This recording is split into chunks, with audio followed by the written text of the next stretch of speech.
Just jump here, girls. So the person who's on offense, I want your heels on the three-point line, your back to the basket.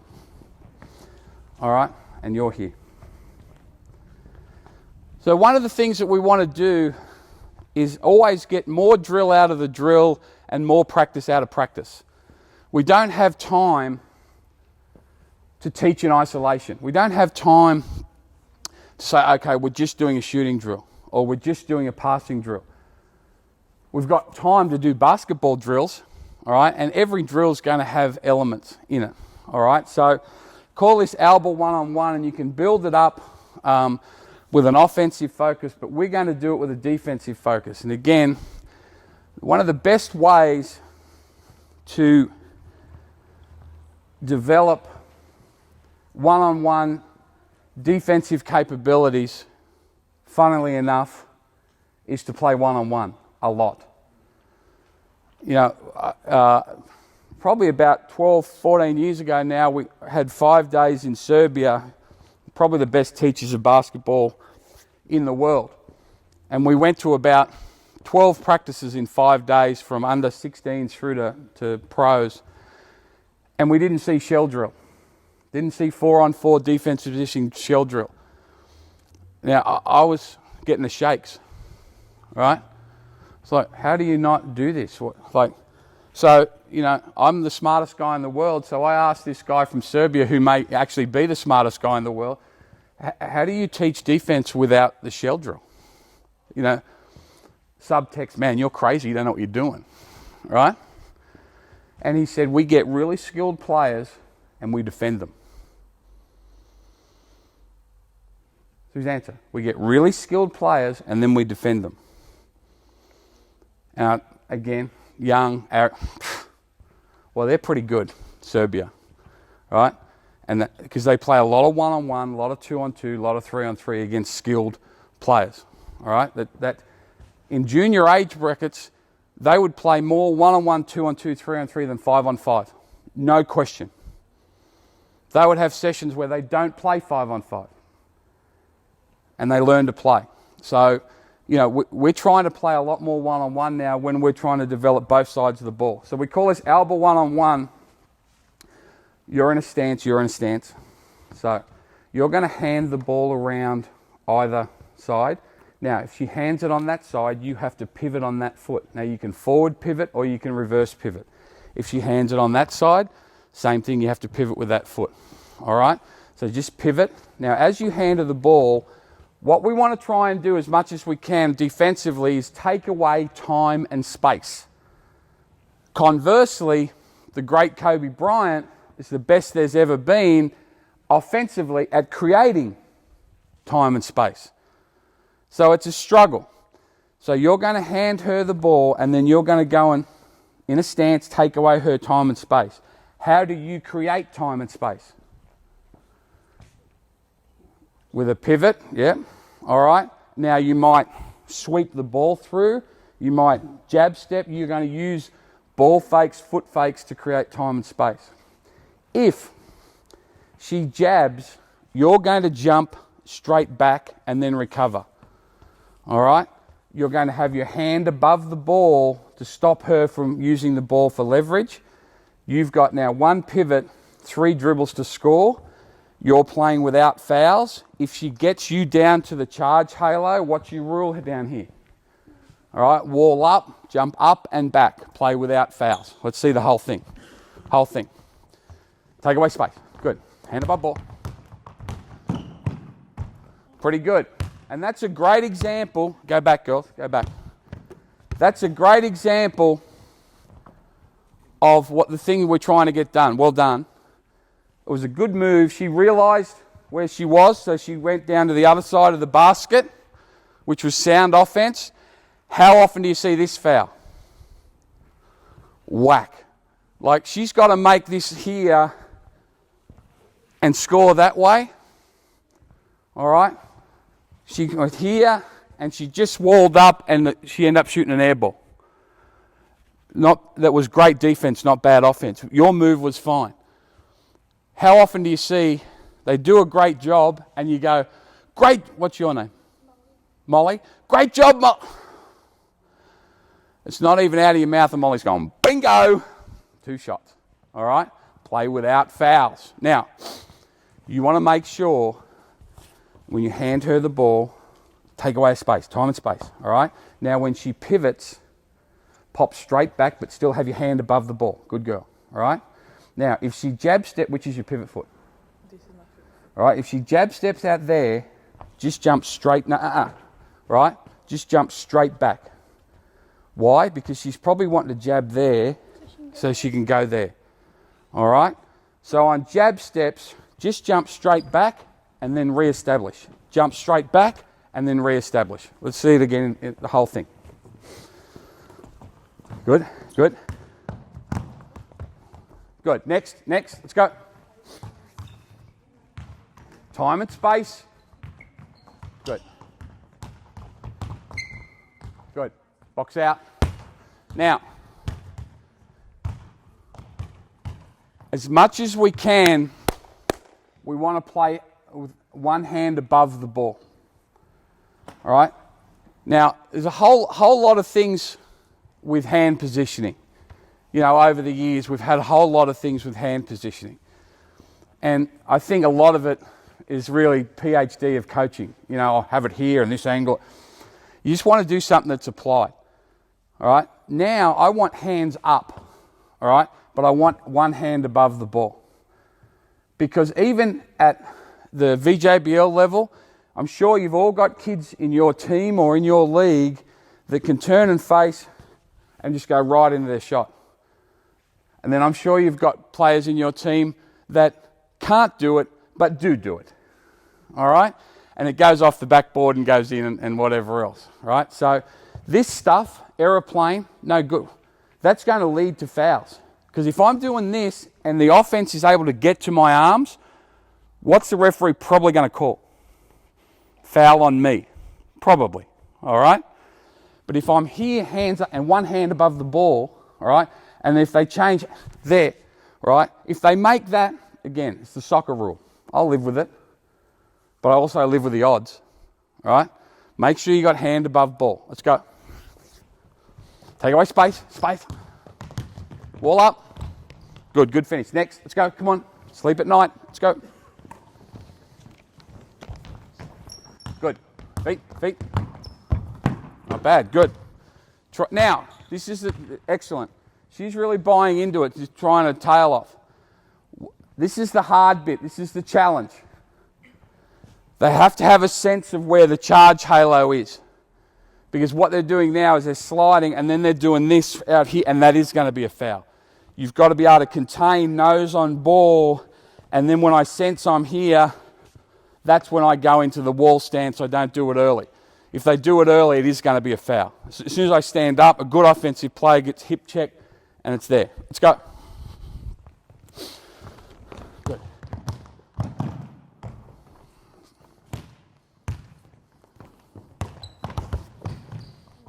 Okay, now, we want drill progression. So what's going to happen is you're going to do that. You're going to pivot. Now, I want you to take away space, pivot, hand above ball. Now, this is no good. All right, what'll happen? Birds will come and sit there, and you know what they do when they sit down? All right, hand above ball. Now, you're going to throw the ball to me. You're going to sprint to touch the keyway. You're going to sprint to touch the keyway. You're going to get outside the three-point line. Do it. Ball, close out, play. All right? We want drill series, and as soon as they get, it's a bit like defending the pick and roll these days. If you defend the pick and roll the same way, really good guards get a rhythm on it, and they just kill you. Same with players in drills. As soon as they get the rhythm and get comfortable, they kill you. What I mean by that, they start doing what they want, not what you want. So you got to be ahead of the pack. All right? I would do this drill for 8 minutes, but I would do 4 drills within the 8 minutes. Because how long are they going to want to do what we just did? Not long. So you got to vary it up. All right? Let's go again. Here we go. Hand it, space. Good. Ball. Swap. Close. Play. Good. Wall up. Good girl. Good finish. Let's go. Next. Time and space. Time and space. Good. Close. Close. Good. Next. Let's go.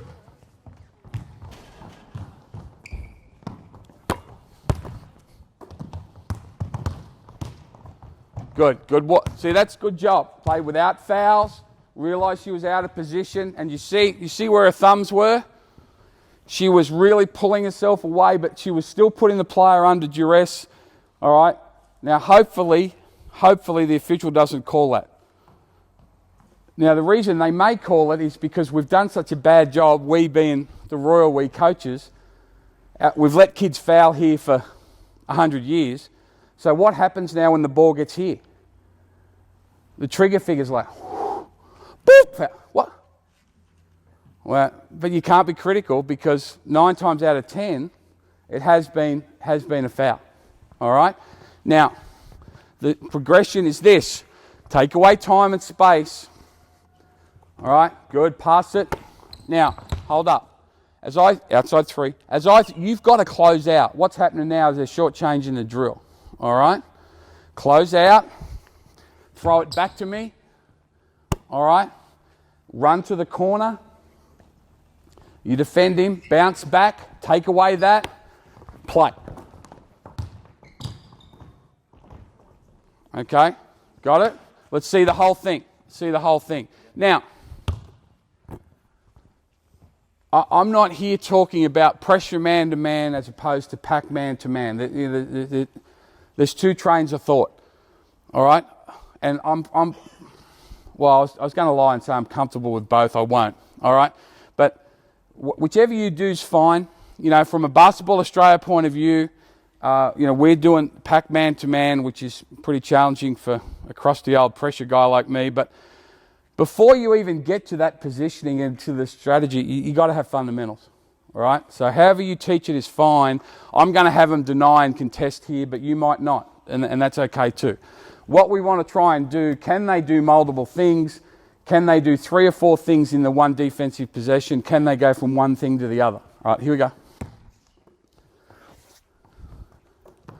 Good. Good. Close out. Hard, sprint. Contest.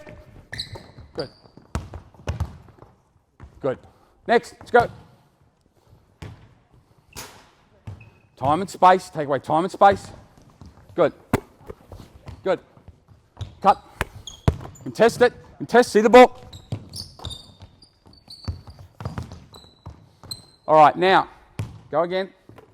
When you go to the corner, so walk through it. Take away time and space. Pass. Swap. Pass. Close out. Ball back. Sprint to the corner.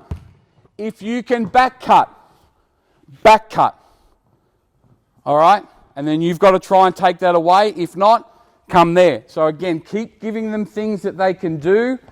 All right? So now this one drill, Alba one-on-one, I think we're up to the 5th thing. So in 8 minutes, we can get it through. And you only have to do 2 reps of each. People say, oh, that's not enough. Challenge is, do 2 reps of each, 4 or 5 different times, and then guess what? Do it on Thursday. And then next Tuesday, again, it's like brushing your teeth. You brush your teeth really, really well once, you're still going to get decay if you don't do it for 6 weeks. All right? Same thing here. Every time you practice, expose them to moving their feet, contesting, contain. Here we go. Good. Take away space. Good. Close out. Hand above ball. Good. Cut. See if you get a back cut. Right, next. Let's go.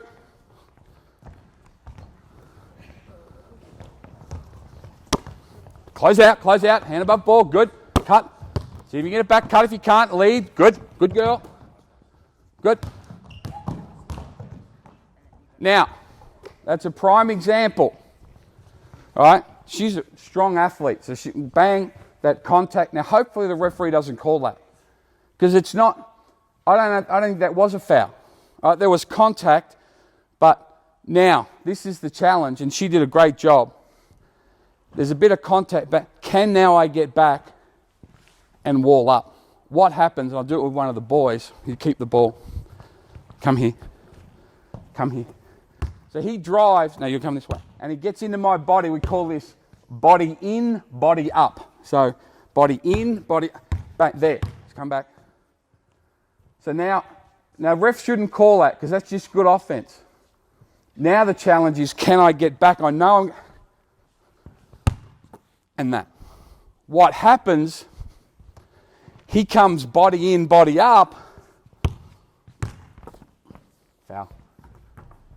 The second movement is the hardest movement to teach. All right? The recovery and the action at the end of recovery is the hardest movement to teach. All right? So can they do it and get knocked off their axis? And good offensive players will do it. You'd have kids in your team that have got that ability. Now, can I regroup and contest at the rim without fouling? All right, let's go. Good time and stop. Foul. Why? Yeah, just bang, straight there. Foul. Now, you might say, oh, that's a foul. And this is the litmus test.